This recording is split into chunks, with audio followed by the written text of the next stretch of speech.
दोस्तों, आज की वीडियो देखने और सुनने के बाद आपका नजरिया पूरी तरह अपने कर्मों के प्रति बदल जाएगा। एक छोटी सी कहानी से वीडियो की शुरुआत करते हैं ताकि आपको बोरियत ना महसूस हो और आपको हर एक बात बहुत ही अच्छे तरीके से समझ में आ जाए। शहर से दूर गांव में एक दुकानदार रहता था जो अपने ही गांव के एक व्यक्ति से रोजाना 1 किलो मक्खन खरीदता था। वो दुकानदार कई सालों से उस व्यक्ति से मक्खन की खरीदारी कर रहा था। एक दिन उस दुकानदार ने सोचा कि मैं रोज इस व्यक्ति से मक्खन खरीदता हूं, लेकिन मैंने बहुत समय से इसके मक्खन का वजन तौल करके नहीं देखा। कल जांच करके देखूंगा कि यह मुझे मक्खन 1 किलो से कम तो नहीं देता। अगले दिन जब वह व्यक्ति मक्खन देकर गया तो उस दुकानदार ने मक्खन का वजन किया और देखा कि मक्खन सिर्फ 900 ग्राम ही था, जबकि वह दुकानदार उस व्यक्ति से मक्खन 1 किलो लेता था। उस दुकानदार को काफी गुस्सा आ गया। वह दुकानदार गांव में गांव की पंचायत के पास गया और उसने पंचायत से उस व्यक्ति की शिकायत कर दी। गांव की पंचायत बैठी और उस व्यक्ति को बताया गया कि तुम पर इस दुकानदार ने धोखा देने का आरोप लगाया है। तुम इस दुकानदार को देने वाले मक्खन के वजन में हेराफेरी करते हो और हर बार तुम उसे 1 किलो मक्खन की जगह सिर्फ 900 ग्राम ही मक्खन देते थे। क्या तुम्हें अपनी सफाई में कुछ कहना है? वह व्यक्ति बोला, सरपंच जी, मैं तो एक गरीब आदमी हूं। मेरे पास वजन तोलने के लिए सही माप नहीं है। मैं रोज इस दुकानदार से अपने लिए 1 किलो गेहूं खरीदता हूं और अगले दिन उसी गेहूं को तराजू के एक तरफ रख करके इस दुकानदार के लिए मक्खन तोलता हूं। अब आपको जो भी पूछना है इस दुकानदार से पूछिए। पंचायत में बैठे सभी लोगों को पूरी सच्चाई समझ में आ गई और उन्होंने उस दुकानदार को गांव से बाहर करवा दिया। दोस्तों, जैसे दुकानदार को अपनी ही चालाकी से नुकसान झेलना पड़ा, उसी तरह हमें भी अपने कर्मों की वजह से कभी ना कभी नुकसान झेलना ही पड़ता है। दूसरों के साथ बुरा करके हम 1, 2 या 10 बार बच सकते हैं, लेकिन एक ना एक दिन उसका परिणाम तो हमें भुगतना ही पड़ेगा और परमात्मा के पास तो सबका हिसाब होता है। हम जो भी काम कर रहे हैं, हमें लगता है कि यह बात किसी को पता नहीं चलती, लेकिन असल में हर एक काम का लेखा जोखा वह परमात्मा करता रहता है। हम अपनी ऊर्जा को किस दिशा में बहा रहे हैं, सब कुछ गिनती होती रहती है। हमारे सारे कर्मों की गिनती हमेशा होती है, हर पल होती है, हर क्षण होती है। हम सोते हैं तो हमें लगता है कि हम इस समय तो कुछ नहीं कर रहे हैं, लेकिन असल में उस समय भी हमारे कर्मों का लेखा जोखा होता रहता है। कभी कभी आपके कर्मों के आगे आपकी करोड़ों की जायदाद भी कुछ नहीं कर पाती। एक और छोटी कहानी है जिसे सुनने के बाद धीरे धीरे आपको सब कुछ समझ में आने लगेगा। दोस्तों, एक पुरानी कहानी है। कहा जाता है कि एक गांव में कंजूस व्यक्ति ने जीवन भर कंजूसी करके 5 करोड़ रुपए एकत्रित कर लिए। इस धन के बदौलत वह 1 साल तक बिना कोई काम किए चैन की नींद रहने लगा। लेकिन इसके पहले कि वह उस धन को निवेश करने का इरादा कर पाता, यमदूत ने उसके दरवाजे पर दस्तक दे दी। यमदूत का मतलब मौत का बुलावा अब आ गया है उसका। उस व्यक्ति ने यमदूत से कुछ समय देने की प्रार्थना की। उसने प्रार्थना की कि उसे कुछ क्षण और रहने दिया जाए, कुछ क्षण, कुछ दिनों के लिए उसे जीने दिया जाए, परंतु यमदूत अड़ा रहा, टस से मस नहीं हुआ। व्यक्ति ने याचना कि मुझे 3 दिन की जिंदगी दे दो, मैं तुम्हें अपना आधा धन दे दूंगा। मेरे पास बहुत पैसा है, करोड़ों रुपए है मेरे पास। पर यमदूत ने उसकी बात पर कोई ध्यान नहीं दिया। उस व्यक्ति ने फिर प्रार्थना की कि मैं आपसे 1 दिन की जिंदगी की भीख मांग रहा हूं, इसके बदले आप मेरी वर्षों की मेहनत से जोड़ा गया धन पूरा ले लीजिए। यमदूत फिर भी अडिग रहा। तमाम अनुनय विनय करने के बाद उस व्यक्ति को यमदूत ने सिर्फ इतनी मोहलत दी कि वह एक संदेश लिख सके। उस व्यक्ति ने अपने संदेश में लिखा कि जिस किसी को भी यह संदेश मिले उससे मैं केवल इतना ही कहूंगा कि जीवन भर सिर्फ संपत्ति जोड़ने की फिराक में ना रहो। जिंदगी का एक एक पल पूरी तरह से जियो। मेरे पास करोड़ रुपए भी मेरे लिए 1 घंटे का समय आज नहीं खरीद सके। मैंने पूरे जीवन भर पैसा कमाया, यहां तक कि पैसे कमाने के चक्कर में हम अपनों को भूल गए। हमारे कौन अपने हैं, हम ये सब भी भूल गए। अपने बच्चों के लिए घर द्वार सब कुछ छोड़ दिया। कभी कभी पैसे कमाने के लिए हमने बेईमानी भी की। सिर्फ और सिर्फ पैसे के पीछे पूरी दुनिया में भागता रहा। सारे सुख भोगने के लिए पैसे के पीछे भागता रहा और जब आज पैसे कमा लिए, सुख भोगने का समय आया तो अब मुझे यहां से सब कुछ छोड़ करके जाना पड़ रहा है। हमने अपने जीवन के एक एक पल को जी ही नहीं पाया। बस इसी बात का पछतावा मुझे हो रहा है। काश मैं अपनी जिंदगी अच्छे से जी पाता। उस व्यक्ति ने और भी लिखा कि तुम सब ऐसा कभी मत करना। तुम सब पूरी जिंदगी अपने तरीके से जियो, खुशी होकर जियो। कौन क्या कह रहा है इससे कोई मतलब नहीं पड़ता, क्योंकि मरते वक्त कोई पूछने नहीं आएगा और कोई आपको बचा भी नहीं पाएगा। इसलिए इस सोच में मत पड़ो कि कौन क्या कर रहा है, कौन क्या नहीं। तुम किस तरीके से अपनी जिंदगी को जी रहे हो, तुम्हें किस कार्य में खुशी मिल रही है, उसे अच्छे से करते रहो और अपना पूरा समय पैसों के पीछे बर्बाद मत करना। मैं तो अपनी पूरी जिंदगी सिर्फ पैसों कमाने के पीछे ही बर्बाद कर दिया। तुम सब ऐसी जिंदगी मत जीना। मरते समय नहीं तो बहुत बेचैनी होगी, और बेचैनी में तुम सब मत मरना। अब तुम सब जाग जाओ। इतना कहकर वह व्यक्ति शांत हो जाता है।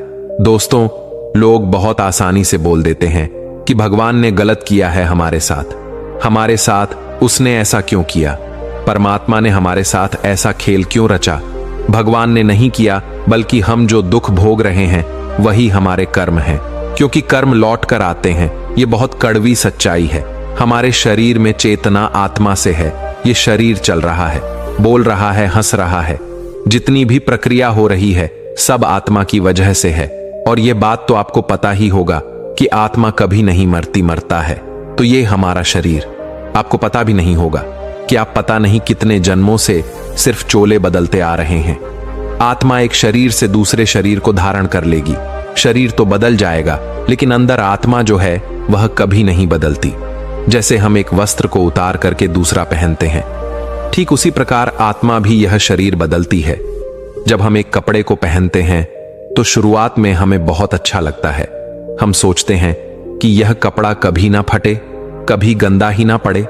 लेकिन धीरे धीरे जब कपड़ा पुराना हो जाता है तो हम यह सोचते हैं कि इस कपड़े को बदल लिया जाए, क्योंकि आप एक ही कपड़े को पूरे जीवन भर नहीं पहन सकते।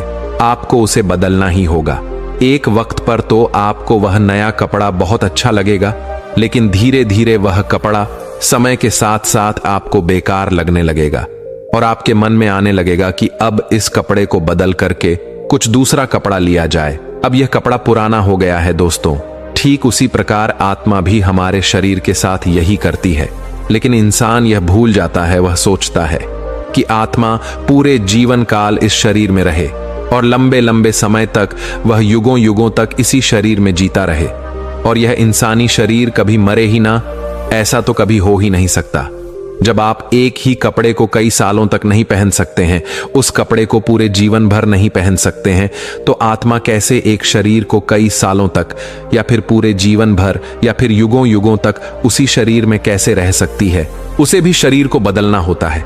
जब हम कर्म करते हैं, मेहनत करते हैं, तो हम अच्छे कपड़े खरीदते हैं और अच्छे कपड़े पहनते भी हैं। ठीक उसी प्रकार जब इंसान अच्छा कर्म करता है, लोगों की सेवा में अपना जीवन लगा देता है, तो उसकी ऊर्जा निर्माण ऊर्जा में बदल जाती है, और जहां निर्माण होता है वही सृजन भी होता है। जितने अच्छे आपके कर्म होते चले जाएंगे, आप अपनी ऊर्जा को जितना अच्छा बनाते चले जाएंगे, उतना ही अच्छा शरीर आपको मिलने वाला है। लेकिन जब हमें यह शरीर मिल जाता है तो हम उसकी कीमत समझते ही नहीं। हम उसको सिर्फ दुरुपयोग में लगाते रहते हैं और अपनी ऊर्जा को, अपनी आत्मा को गलत कार्यों में लगाते रहते हैं। दुनिया में सब कुछ पर्याप्त मात्रा में है, लेकिन फिर भी इंसान एक दूसरे की छीना झपट्टी में लगा हुआ है। एक दूसरे को मार करके खुद आगे निकलने की कोशिश कर रहा है। पर्याप्त मात्रा में शाकाहार उपलब्ध होने के बावजूद भी हम जानवरों को काटते जा रहे हैं, वृक्षों, पेड़ पौधों को नष्ट करते जा रहे हैं और अपने कर्म को दिन प्रतिदिन खराब करते जा रहे हैं। आज का मानव इतना अशांत क्यों है? उसकी एक वजह यही है। यह बात सत्य है कि जैसा हम भोजन खाएंगे वैसा ही होते चले जाएंगे। जानवरों का मांस मज्जा खाएंगे तो हमारा दिमाग भी जानवरों जैसा होता चला जाएगा, अर्थात हमारे अंदर निर्दयता आ जाएगी। इंसान बहुत क्रूर होता चला जाएगा, मनुष्यता खत्म होने लगेगी, क्योंकि हम जानवरों का मांस खा रहे हैं। आज का मानव इतना अशांत है, उसकी एक वजह यही है। सोचो, अगर अभी ऐसा हो रहा है तो आने वाली पीढ़ियों की जिंदगी कैसी होगी? इसीलिए प्रकृति के साथ जुड़िए, प्रकृति के साथ तालमेल मिलाकर के चलिए, तो ही हम एक अच्छी और सुखमय जिंदगी जी सकते हैं। और कोशिश करें कि अपने आप को हमेशा अच्छे कार्यों में लगाएं, क्योंकि कर्म हमारा पीछा कभी नहीं छोड़ते। हम जैसा कर्म करते जाएंगे वैसा ही हमारे कर्म बनते चले जाएंगे। अगर हमने अच्छे कर्म किए हैं तो अच्छी योनियों में जन्म होगा, कर्म बुरे किए हैं तो निचली योनियों में जन्म होगा, जो कि मनुष्यता से नीचे है। यह जन्म और मरण का खेल हमारे कर्मों पर ही निर्धारित होता है। आज हम किसी के साथ बुरा कर रहे हैं तो हमारे कर्मों में यह सब जुड़ता चला जाएगा। कई बार आप सोचते हैं कि यार वह इंसान इतना बुरा है, फिर भी उसके कर्मों की सजा क्यों नहीं मिल रही है। इस बात की चिंता आप छोड़ दीजिए, क्योंकि अभी उसके बुरे कर्मों का घड़ा पूरी तरह नहीं भरा है, क्योंकि अभी उसके अच्छे कर्म उसे बचा ले रहे हैं। लेकिन जिस दिन उसके अच्छे कर्म खत्म हो जाएंगे उसी दिन से उसका पतन शुरू हो जाएगा। इसीलिए संसार में अपने कर्मों को हमेशा अच्छे बनाते रहे, अच्छे भाव से अपने कार्यों को करें, लोगों की मदद करें, जितना हो सकता है लोगों की मदद करें, एक दूसरे के बारे में अच्छा सोचें, लोगों के प्रति अच्छी भावनाएं रखें, बुरे विचार, किसी के प्रति बुरी वासना, किसी के प्रति यह सब दिमाग में मत लाएं। यह सब आपके कर्मों को खराब कर देते हैं, और यही खराब कर्म अगर बढ़ते जाएंगे तो एक ना एक दिन आपके बुरे कर्म आपको ले डूबेगा। हमें लोगों के बीच विष घोलने की बजाय उनके अंदर प्रेम घोलना है, उनके अंदर प्रेम बांटना है। आपकी जिंदगी में तभी प्रेम मिल पाएगा, आपकी जिंदगी तभी प्रेम से भर पाएगी। लेकिन अगर आप लोगों को लड़वाएंगे, लोगों में ऊंच नीच की भावना का बीज बोने लगेंगे, तो आपके कर्म खराब होते जाएंगे, और यही खराब कर्म एक ना एक दिन आपको सजा अवश्य देंगे, क्योंकि परमात्मा सब कुछ देख रहा है। और इस चीज की आकांक्षा भी मत रखो कि हम अच्छा कार्य इसलिए करें ताकि हमारे कर्म अच्छे हो। इस वजह से कभी भी कोई कार्य मत करना। बस आपको अच्छे मन से, अच्छे भाव से अपने कार्यों को करते रहना है। कोशिश करिए कि आपके कार्य से, आपकी बातों से किसी दूसरे व्यक्ति को कोई भी तकलीफ ना हो। कर्मों के बारे में आपको जान करके कैसा लगा, कमेंट करके जरूर बताइएगा। और मुझे उम्मीद है वीडियो में बताई गई आपको हर एक बात बहुत ही अच्छे तरीके से समझ में आई होगी। अगर आप पहली बार मुझे सुन रहे हैं तो हमसे जुड़ने के लिए इस चैनल में सब्सक्राइब करना मत भूलिए, क्योंकि आगे आने वाली वीडियो में बहुत कुछ अच्छी अच्छी बातें होने वाली हैं। तो हम और आप एक साथ चलते हैं, एक साथ आगे बढ़ते हैं। इस वीडियो में बने रहने के लिए सच्चे दिल से आपका बहुत बहुत आभार। परमात्मा आपको और आपके पूरे परिवार को खुशी और प्रसन्न रखें। आपका बहुत बहुत धन्यवाद।